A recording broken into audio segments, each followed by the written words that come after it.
Hey, welcome back, Indiana Sports Beat Radio. On this Wednesday, we made it to the halfway point, and nobody better to get us going over the hump than Bob Kravitz. How are you, sir? I was going to leave it to you to say, speaking of humps, but no. But that was last week. Did you say that last week? Daggone it. I knew that for some reason that was sitting in my head. There was greatness sitting there, and I couldn't have come up with it. So wonder where that was stewing from. Let's see. We've got the Indianapolis 500 coming up this weekend. We've got Hoosiers tonight, which has not happened in a couple of years and is sold out. And the return of Trace Jackson Davis to talk about. Of course, you wrote a great piece on his return a few days ago.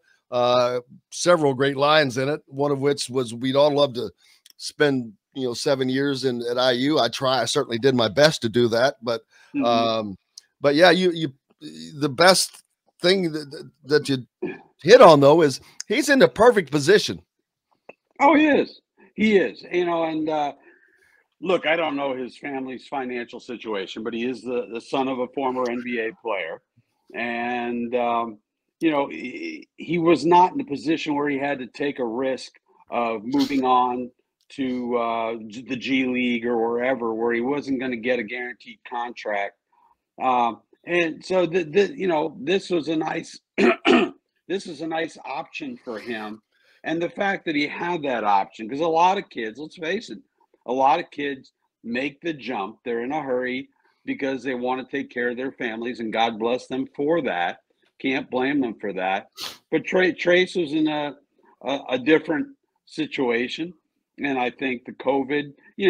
Look, if he had not contracted COVID and had gone to the NBA pre-draft camp, he might have blown up. You never know. I remember back in the early 2000s going up to Chicago and watching Kirk Haston absolutely dominate people.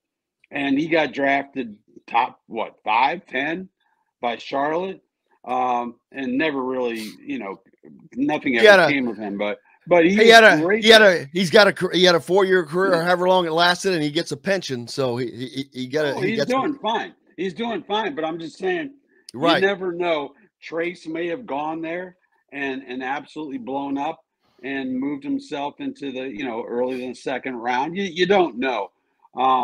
But the fact that IU is still here, he still has he's got 2 years actually of eligibility, which he's not going to use. I think it was a smart decision. I don't say that as a guy who went to IU. I say that just as if I was his father, and God knows I'm old enough to be his father, I would tell him, don't be in such a rush to leave a really good situation. And I like the way he's taken at least verbal ownership of this program. I think that's really important. We'll get to that. To say that NIL had no effect, I think that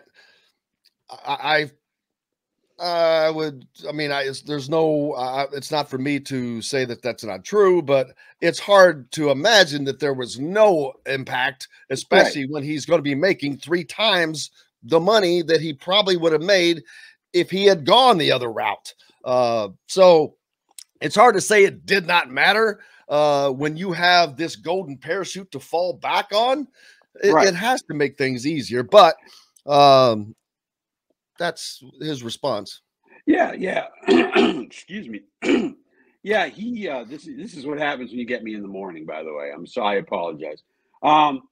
Look, I think it was a little bit disingenuous of him to say, "Oh, it had no impact."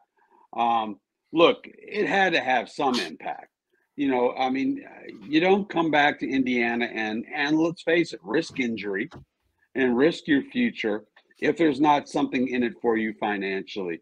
So I think that was a little bit disingenuous, but I would agree with him. I think he's being honest when he says that's not the reason he came back. Did it make it easier to come back? Absolutely. But is that the reason he came back? No, I think he came back for all the right reasons. Well, his honesty and openness on everything else, though, was so refreshing and a little eye-opening Yes. There were some things that you brought out in your piece as well that really caught our ears that we did not get complete clarification on, but particularly with drug, and to him, drugs, that's probably people smoking pot.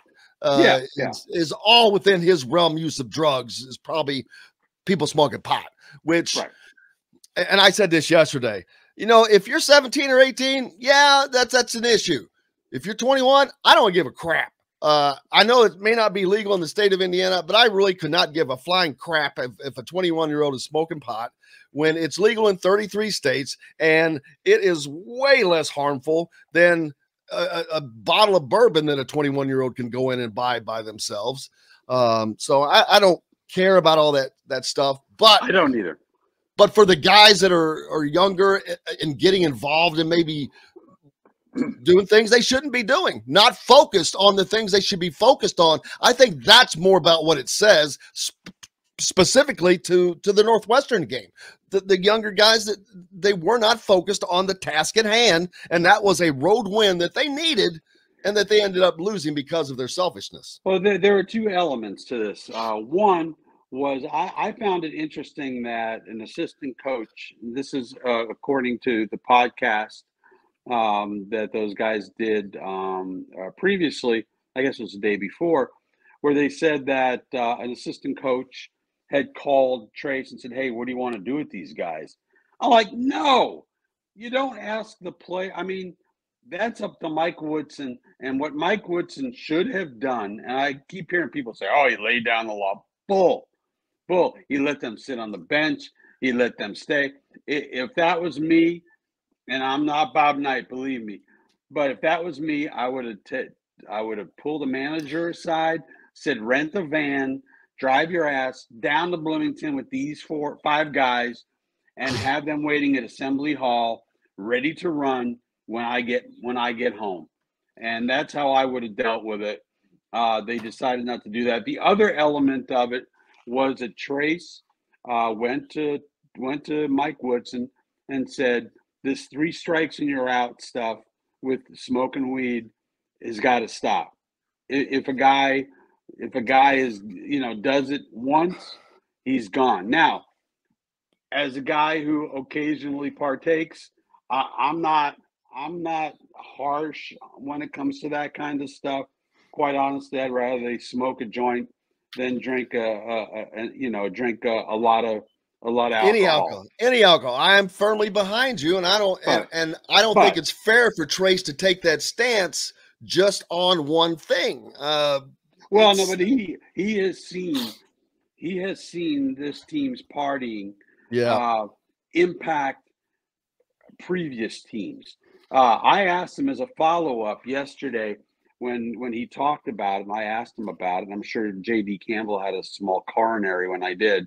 But he said that in the past, the weed smoking has been problematic. And look, this is the way I look at it. I have no problem with anybody smoking weed. I smoke weed. I admit it. I don't care who knows. Okay, fine. But during the season, can you just hold off? Can you just hold off during the season? Is that asking too much? You've got a scholarship. You're being asked to do certain things. Hold off on smoking weed because it is still, I don't know. I just smoke all you want in the off season. It's a long off season. Get high every day. I don't care. But, during the regular season, let's stay united and keep it clean. Well, you want to get rid of the failed drug test. Well, you tie it to any NIL deal. Any NIL deal comes with any failed drug test makes this agreement null and void. It's a 1 strike and you're out during the season or what have you. I don't think that they should be controlled outside of the season either. I agree. And like I said, I could not for that to be an issue, unless that they're sitting there smoking a joint on the way out of the locker room. Right, I don't understand why there's an issue here, which I don't understand why anybody would do that unless they felt it relaxed them or whatever. But anyway, We're getting kind of off of on a different tangent, but I can't imagine that.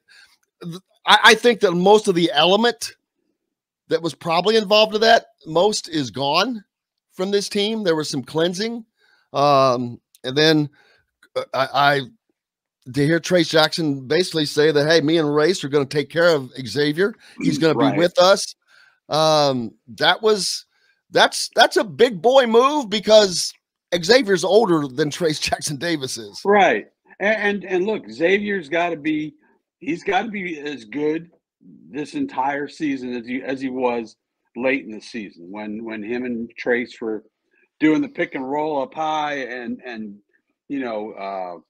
Trace is diving to the basket and Xavier's making his plays. He's got to be a guy who's a second team All Big Ten type of player. So they need to keep Xavier's head on straight. Now, whether he's gonna get there, I don't know. He's not a kid that I know very well, but I do like the fact that Trace has taken ownership. He's going to try to keep Xavier's head on straight, and they're going to need it, believe me. Yeah, my only concern there is Race seems like a really, really good kid, which is a great thing. But I wonder if trying to bottle up someone like Xavier too much will lead to pressure.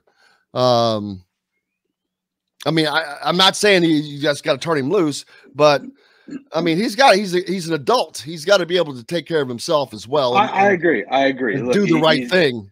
Yeah, he's not a teenager anymore, and he's got to be responsible for himself, as you said. But you do when you're that age. Yeah, it's the people you surround yourself with very often, and I think being with Trace and Race will be a good thing for him. But again, he's not going to be with them 24/7, and at some point, he's got to take personal responsibility for doing the right thing. I agree 1,000%. Now, I guess how good everyone, the fans, from a fan standpoint. Oh, they're already stitching the banner. Are you kidding me? Yep, they got number 6 going up, and I'm like, whoa, time out, slow your roll. Who's going to shoot? Who's going to shoot? I definitely put Indiana in the top 3 of the Big Ten in that race. Yeah. And that's a race that they can win because you look at Purdue. Purdue, may have this or that. They work from the inside out. But that's great for conference. I'm looking beyond that. I think that Big Ten teams have to start looking outside of how this conference has played basketball because they've not found success once they get to the tournament here of late. The game is kind of changing.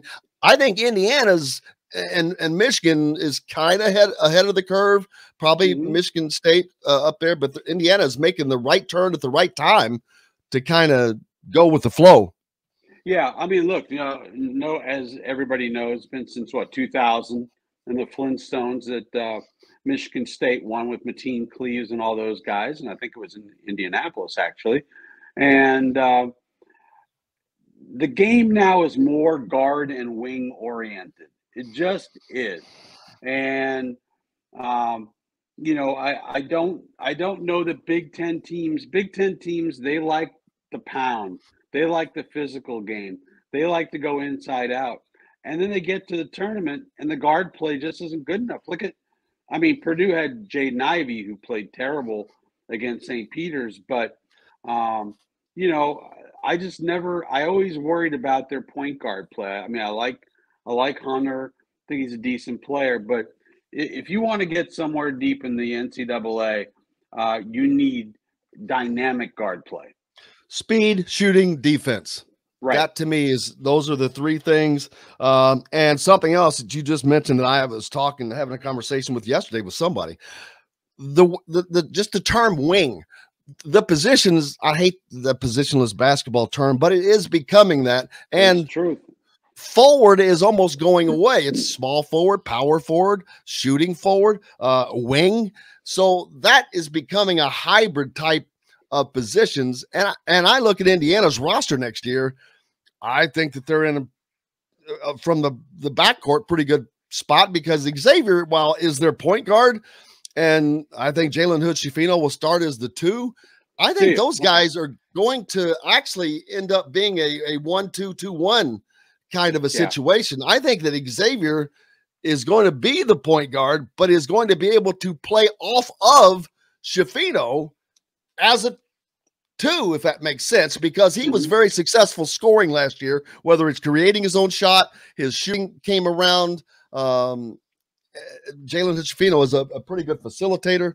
I think that they're going to have a great combination in that regard. Now it's who's going to be that wing, who's going to be that 3. That's that spot that Indiana has not changed. That's the position that has not changed, whether it's Tamar Bates that steps up.